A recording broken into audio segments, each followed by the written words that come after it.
Today we're going to be talking about realities of living in Ghana 2025. So I've been living in Ghana as a foreigner for 6 years, going to 7 years I've been here. What are some of the changes I've noticed? What is day-to-day life right now in Ghana? The centralized Accra has been made to cater just to diasporans coming in. Basically, like a local living in Ghana, let's say 90% of local living in Accra would not be able to get a house in those areas.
Vanessa here, welcome back to the channel and welcome to today's video. We're back again, Charlie. Today we're going to be talking about realities of living in Ghana 2025.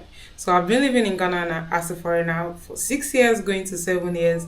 That's like a long time, right? I feel like I've spent most of my youth here in Ghana. This is where I fully became an adult that's fully responsible for themselves. I started taking adult decisions myself. This is where I really matured.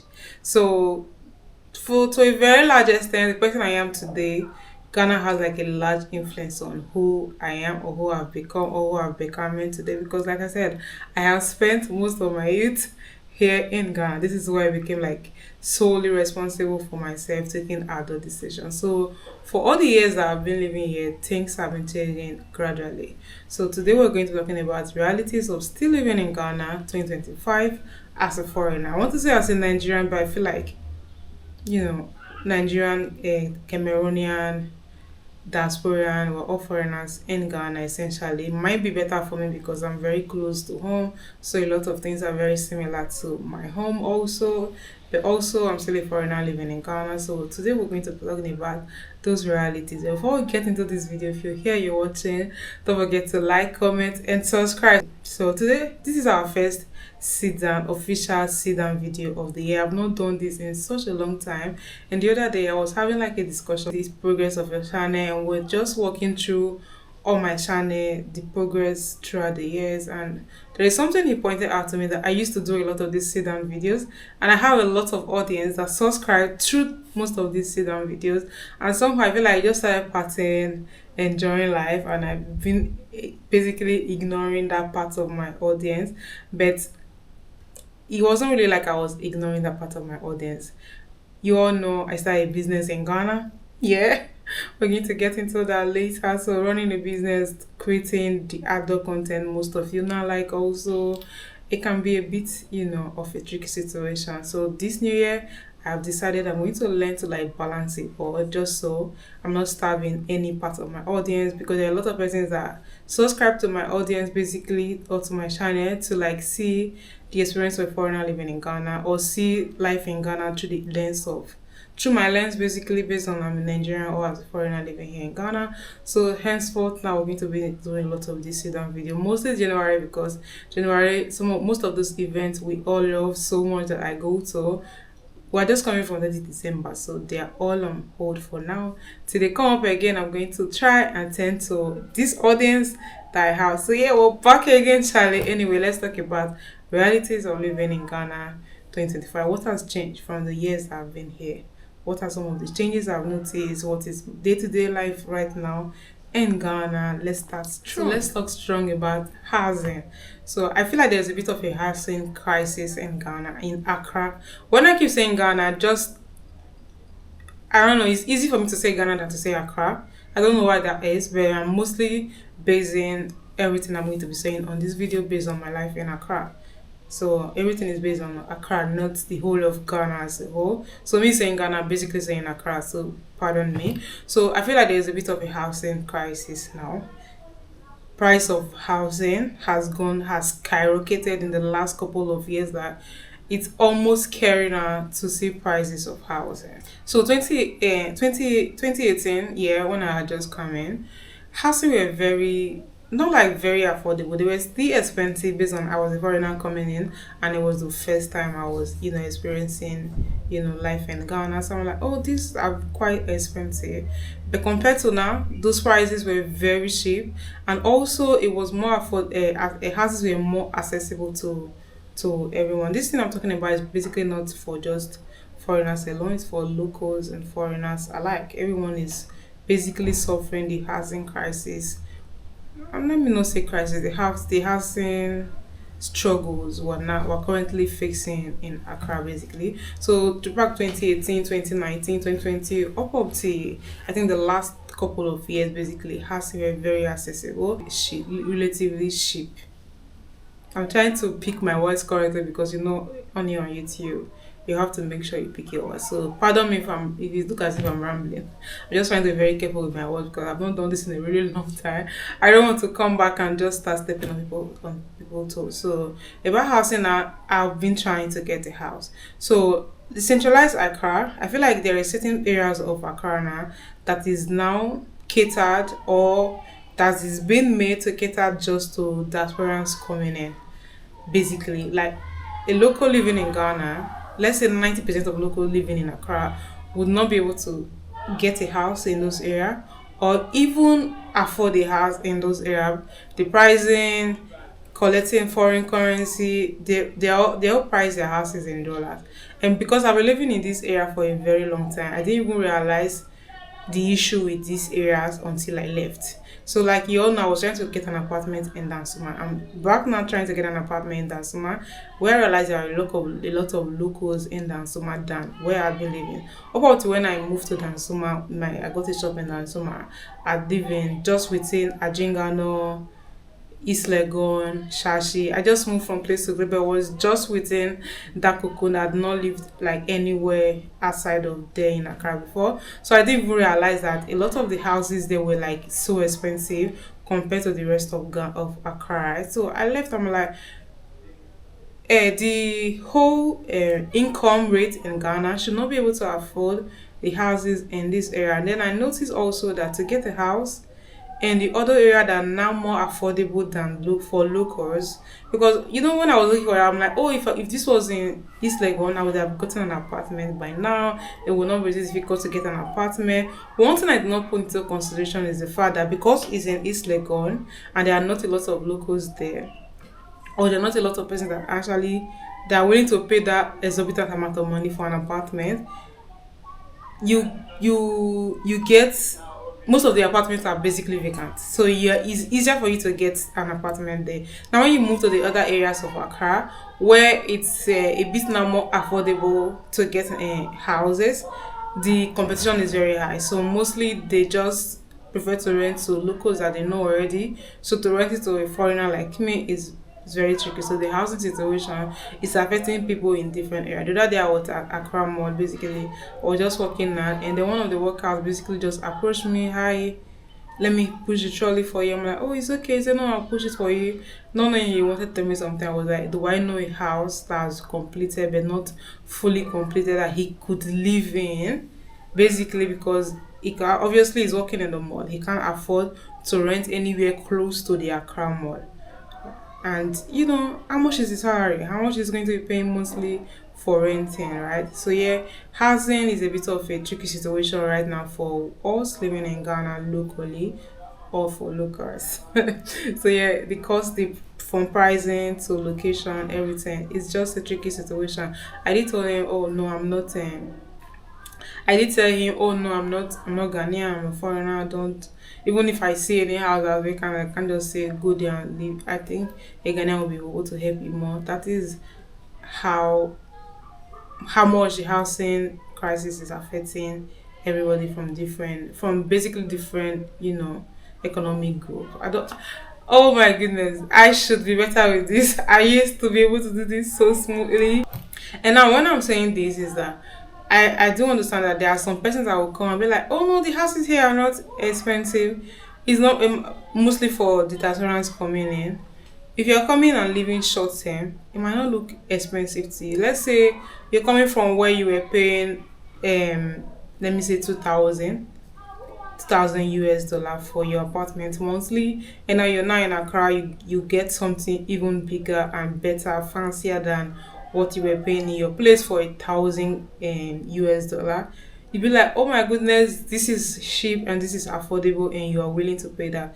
Bear in mind that this is monthly. $1,000 in Accra right now is about 17,000 Ghanaian cedis. That's basically, because I think Izala is about 16, 17, depends on the day. So it basically ranges from around 16,000 to 17,000 Ghanaian cedis.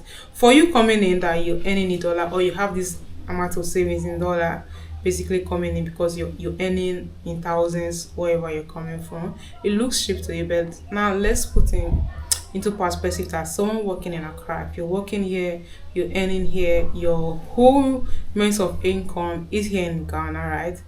There are not a lot of jobs in Ghana that pay over 17,000 Ghana cedis every month, because to be able to afford to pay 17,000 Ghana cedis monthly for an apartment in some of those centralized areas, I said they've not is not being made to see as if it's catering to diasporans coming in alone. You have to be able to earn over 20 to 30,000 Ghana cedis to be able to afford an apartment there. And because most of these apartments they don't even take like monthly, it means you have to be able to like earn a huge amount of money and be able to save specific amount of that to be able to afford this apartment. So to you coming in, it is $1,000 to you, but to a Ghanaian living here or to a local living here, it's 17,000. So it's really really expensive. It's nothing. Even if it's 500 US dollar, I'd be like, oh, I got an apartment in a nice area in Ghana.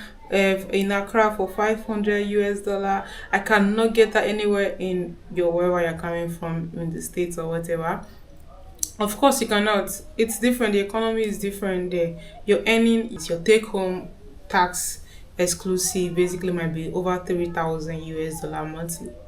There are not a lot of persons in Ghana earning that amount of money monthly to be able to afford. Housing crisis is really, really crazy right now. So that's one of the major changes I've noticed from the time I've been living here, from when I just come here to now. So living in Ghana 2025, housing is crazy. So if you're coming, maybe I'll make another video talking about all of that. If you're relocating to Ghana, how to navigate your way around in Ghana 2025, currently with the change of things and everything, I am going, like I said, I'm going to be making more of these videos these days until our events are back and we're back to working. And even when they're back, I'm going to be going to those events and I'm going to still be inputting some of these videos also, just so we gather to everyone. And then comes to transportation. So general cost of living has skyrocketed, not just in Ghana. I feel like in a lot of places, basically general cost of living has skyrocketed. Last time I was home in Nigeria, I was so amazed at how much things have changed, because I'm always here in Ghana. Basically I'm used to life in Ghana. So each time I go home, there's always like a vast difference of cost of living. But this time around, I'm like, we're almost like Ghana now also. We're almost like the same now. But another thing to consider is the fact that the purchasing power is still not the same. I feel like Ghana has like a higher purchasing power than us. Our currency is performing very poorly. TIAS is not performing too good. That's the one in Ghana, but it's way better than the currency in Nigeria. So the purchasing power is not even the same, but the cost of living is almost the same. So the cost of living has skyrocketed in Ghana compared to when I had just come to Ghana. When I just come to Ghana, transportation was very affordable. Now it's no longer affordable. When I just come to Ghana, I used to go to everywhere with Uber, right? Like here to here Uber, here to here Uber, no matter how far it is Uber, because it was quite affordable. But now, even to go from, okay, let me use like a short distance and tell you the price difference, right? So I used to be able to go, let's say from Accra Mall to Osu. If I'm going to anywhere in Osu, basically Oxford Street, you used to be able to pay like 26 cedis, maybe when there is like rush hour hiking, this thing, there is surge, can be up to 30 something. But now the regular price is now 50 something to 60 cities. The other day I'm like, what? I was thinking is December, but after December, January, the prices are still crazy. So a distance where you used to pay like 20 cities, 13 cities, you're not paying 40, 50 cities for that distance. So if I'm going to multiple places in a day, usually when I used to like fly everywhere with Uber, right? If I'm going to multiple places in a day, I'm going to here, I'm going here, I'm going here, I'm going here, all the transport might still be below 100 Ghanaian cities, depends on the distance basically. But now all I have to do is just take two trips to one place and back, and I've already climbed over 100 Ghana cities. So if I'm going to like multiple places in a day and I want to, Uber everywhere, it might be up to 300, and that is really really not something I want to do. So now when it comes to transportation, I mostly use public transportation. I don't care, because everything in life is you have to know how to you have to know how to spend your money basically. So I do not go spending over 500 cities for transport every day in Ghana. I live in Ghana. My earning is in Ghana.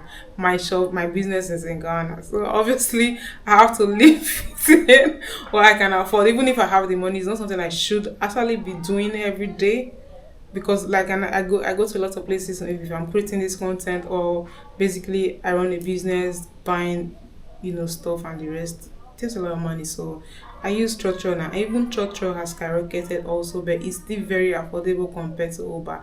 And we say, oh, maybe don't use Uber, use local taxis. Those are more expensive. Like a distance that Uber will take you for 50 cities, you stop like a local regular taxi driver, he'll tell you 70 cities. And if they agree on 40 or 50 cities, you might be on your way there and they will decide, oh, this journey is too far, I am not taking that again. And you have no option than to pay the new amount that they want to take. So it's a bit of a very tricky situation. So transportation has skyrocketed also. That's one of the major difference. I keep saying, oh my goodness. But one thing I am realizing is that I keep saying transportation has skyrocketed, but I think it's the major cost of living. Like when I just come to Ghana, I think the liter of petrol was going for around 5 cities. Now it's about 13, 14 cities. So obviously transportation is going to shoot up. So I think it's mostly the general cost of living that has really skyrocketed. And now let's talk about running a business in Ghana 2025. Oh my goodness, running a business in Ghana. I feel like as the days going by, it's getting way more difficult for business owner. Like, I'm not even saying this just because I'm a business owner in Ghana. I don't know. It's really become more of a tricky situation for business owner.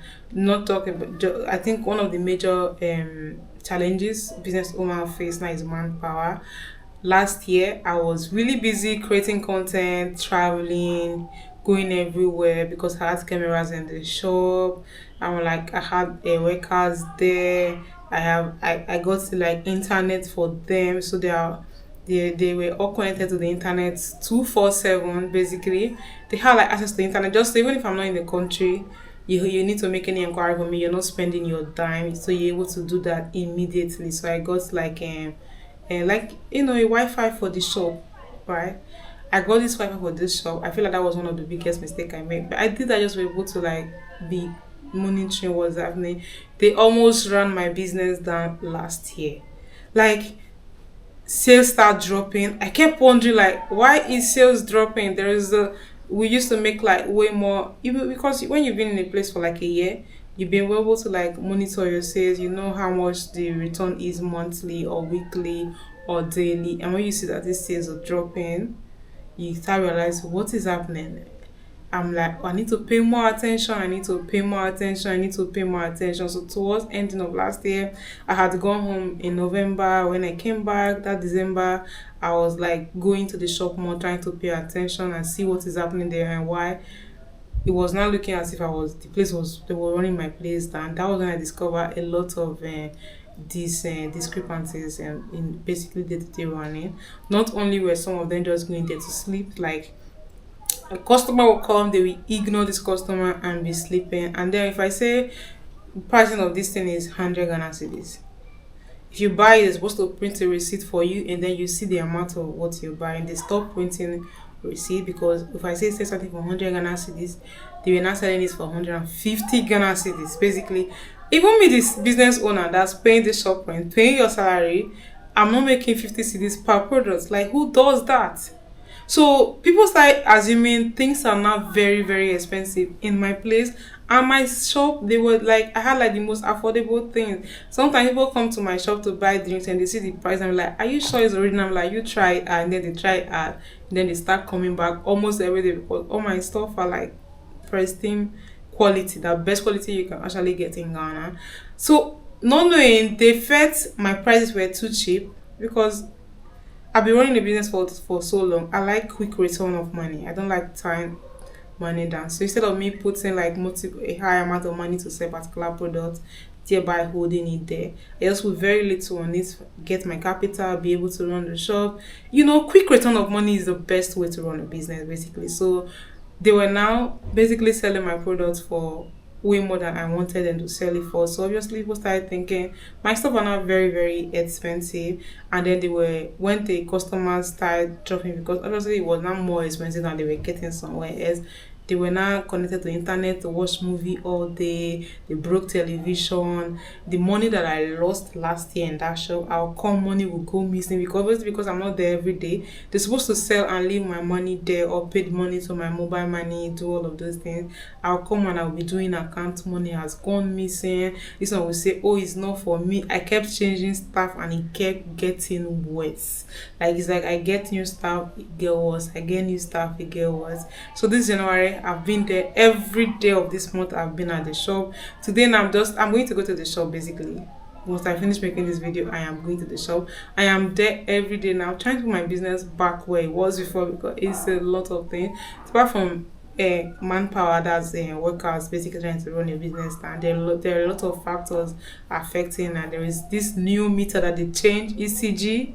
Jesus Christ, my house that I have like how many rooms with AC and everything, like a lot of electronics. I don't even consume as much electricity as my shop with 1.5 horsepower AC consumes. Like the shop use over 70 cedis a day. I don't know what they did. I don't know if they did. I really do not know what ECD did to that meter. I cannot say they did something to it, or maybe they configure it in a way that is commercial use. You can keep saying I have just one AC, I have the beverage freezer and a little chest freezer. It should not be taking that much electricity every day. So there are a lot of factors now affecting business. But running the business in 2025, there's a lot of things affecting it now. But obviously it does mean you have to put in the work, be able to manage your business properly, just to enable it function well and not, give you issues along the way. So running the business in Ghana hasn't tricky, but we're still going. It's better than just sitting down doing nothing or relying on one source of income alone, or relying on the grace. Or basically, I like working. I like feeling like I'm doing something. I like seeing return of my money. I like putting it back, or I like being able to provide for myself. So I like working. So I like business. So no matter how difficult it is, I'm still enjoying running like a business in Ghana. So running a business in Ghana, 25 dollars some of the challenges you face, or you might face when you come. It depends on what you want, basically. So now let's go to purchasing power. That's buying your day-to-day life in Ghana. Most retail shops start out so expensive, it's like insane. When I just come to Ghana, everyone I know used to shop in Mekong. Like you could buy everything you want in Mekong. It used to be so affordable. You used to be able to buy like goat meat, buy everything, your whole grocery inside Mekong, and you're not spending an exorbitant amount of money. But now if you take 2,000 Ghana cedis to Mekong, you might live with just like 2 bags of stuff, right? It's not so expensive. Like, I don't even blame them because there are a lot of taxes in place for business owner now, and then the electricity cost of running a business has skyrocketed. So obviously it's affecting a lot of retailing shop, but things are not very expensive. Even inside shop, right? If you go to things that used to be very affordable and no longer affordable to a lot of persons, and most of these things are skyrocketing and going up, and earning is not skyrocketing. So it's like if you are earning 2,000 Ghana cedis now in Ghana, you're struggling. You are struggling for day to day because where are you getting your things from? Unless it's just for you. For a family that used to be able to survive with like 2,000 Ghana cedis, 1,005, you no longer can survive on that in Ghana. And how many people are earning over that in Ghana? So it's really like very tricky situation currently in Ghana. Mecom now, each time I go to Mecom, the other day I was trying to get a particular, there is this syrup we use because I run like a bar at the shop also. There is this syrup that we use. I used to get for Mecom for 100 plus, and then I was like, okay, let me go pick some different flavors at, and I got to Mecom Plus because things are usually cheaper when you go to Mecom Plus, the bigger Mecom, than when you go to say Mecom in East Legon, because depends on the area that's how the pricing go. I don't know how it was basically selling to Mecom Plus trying to pick up some of those syrups I use. Like Blue Coracle and the rest of that. And I discovered they were now 300 plus per bottle. I'm like, what? These are not too expensive. 200, 280, 300.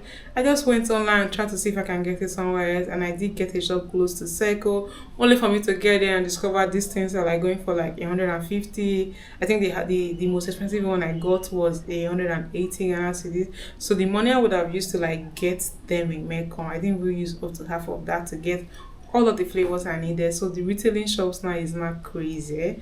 See, realities of living in Ghana 2025 has become so scary, but because if you've been living here, you'll be able to like tell the difference from last year or last 3 years, last 4 years till now. But if you're just coming in to visit, you won't even know. You might just come be like, oh, Ghana is so expensive. Why is everyone always saying Ghana is this, Ghana is that? It wasn't always like this. Things are changing, times are changing, it's getting way more expensive by the day. The next point is the slow process of running things in Ghana. Like I feel like it's getting worse by the day. Let me give you an instance. So there is this official document I've been trying to process since December, right? It's not even something that's like it's brand new, I'm starting afresh, that it will take a long time. No. I just needed to change the arrangement of name. If you're someone that has three names, all a little misarrangement of your name can make it seem as if it's someone else. So the names arranged wrongly. Correct it. It was supposed to take like a week. Because they told me mostly it's going to take a week. It's been over a month now, and I've been calling and calling to try and get, put a timeline on this, put a rush on it. Like, what is happening? What is taking so long? Why is this thing taking way too long? Like, it got to a point, the person in charge of it, I think he bounces my call and he picks anytime he likes. And when I've not paid this money, when I just make the whole inquiries, oh, this is how much it's going to cost you, he kept calling me, send the money, send the money. I'm like, oh, don't worry, I will send the money. That particular day, he called me over 10 times, I think, until I send the money, send the necessary requirements down to him. And he said, latest next week, Friday, you're going to get it. This is January. January is always coming to an end now, and there is no headway so far. The mistake I did was, paying everything in upfront. That's something you should not do in Ghana. So the slow process of doing things is still very, annoying to me as a foreigner coming in that is used to like a faster pace of doing things. Basically, I feel like if I do something to it, that's one issue I have with my workers. Or there's this slow. I'm like, if I say to something, do it. You don't need to sit down. Like, as a matter of fact, all the workers in my shop last year, I had to let all of them go. Not only were they stealing, they were so sluggish, very slow. Clean the shop, I will come, the shelves are still dusty because you want to do it whenever you like. So the slow process of doing things is really annoying, but it's still very much an issue in 2025. I should be used to it by now. But it's what it is. That brings us to one very last important point I'm going to make. One thing most people tell you is, oh, when you're coming to Ghana, build like a network of support system. It is very, very, very important. You don't know how important that is. But one thing I've come to realize now is that you need to be very careful of the people you surround yourself with, because most times the ones that you surround yourself with, the ones that you think, oh, these are people that have been able to like build this working rapport with, are the ones that are to get you. Not just Ghanaians, both foreigners living here. Now, right now, I am so careful with the kind of people I hang out with, because I have seen a lot of things. I'm someone that's very supportive, and I'm someone that's like, if I call you a friend, you're my friend. I go all out for you. If I say this person is my friend, I'm all out for you always, every day. It's just like that. Then I realized most people become your friends just to see what they can get from you. Yeah, and then they go somewhere else. If they're not getting that particular thing somewhere else, you become, well, I don't know. Then they start spinning these stories about you, start doing a lot of things. I'm like, oh my goodness.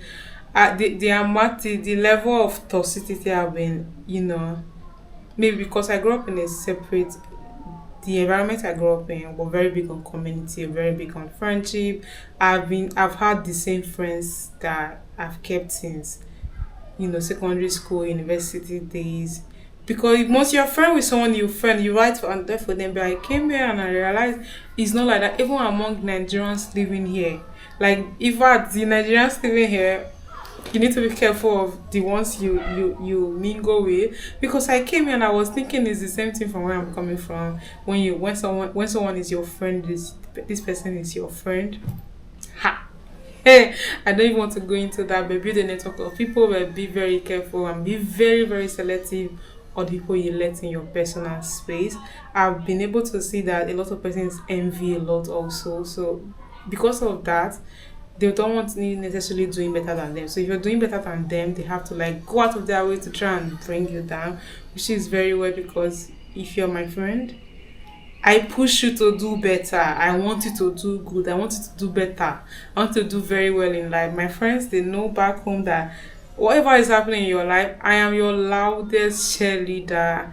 If I'm doing something for you, if you're doing something and it's going amazing, every day like this, I'm like, because that is what I want. I want to be successful. I want my friends to be successful also.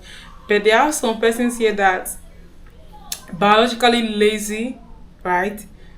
Did I say biologically lazy? Maybe they were really born like that. I don't know. They were made like that. People that are just lazy, that look for hand me down, basically. If you're not putting in the work, I don't see how you expect to, because I feel like some people think manna fall from heaven, manna don't fall from heaven. Being a girl, being a fine girl is not enough. You have to actually work. If you see me outside, most of the time, if you see me outside, if you see the way I'm dressed, if you see me when I'm buying stuff, you see me carrying my stuff, I do not care who is looking at me. If that thing is giving me money, I do not give a fuck. I don't know what to be like. I'm going to I'm too posh to do all of this. I don't care if you come to my shop like this, mostly when I let my workers go.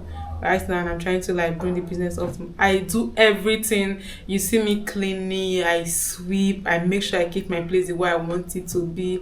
I do everything. So some people are not willing to do that physical work or to do the actual work it takes to earn a specific kind of living. But you want to live like that, and when you're not being able to live like that, you see that someone else is getting it. Obviously, you start saying, oh, why is her own better than mine? Or was it just lots of things? What I know is I put in the work, some are not willing to put in the work, and because of that, envy is a lot of thing here. So I've been exposed to a different set of persons, different kind of friendship here. Also, I've been able to get some really good friends here that when I say they're my friends indeed. And it's just like that. You like what you're riding for me, I'm riding for you also. So shout out to the real ones. The real ones the real ones are not in this whole make-believe competition with each other. Shout out to you. So yeah, be the network of persons. This has been fun. Basically, I'm going to do more of that. If you're here, you're watching, don't forget to like, comment, and subscribe. That brings us to the end of this video. Let me know if there is something else you want me to talk about living in Ghana 2025. Expect more videos. So until the next time, guys. Bye.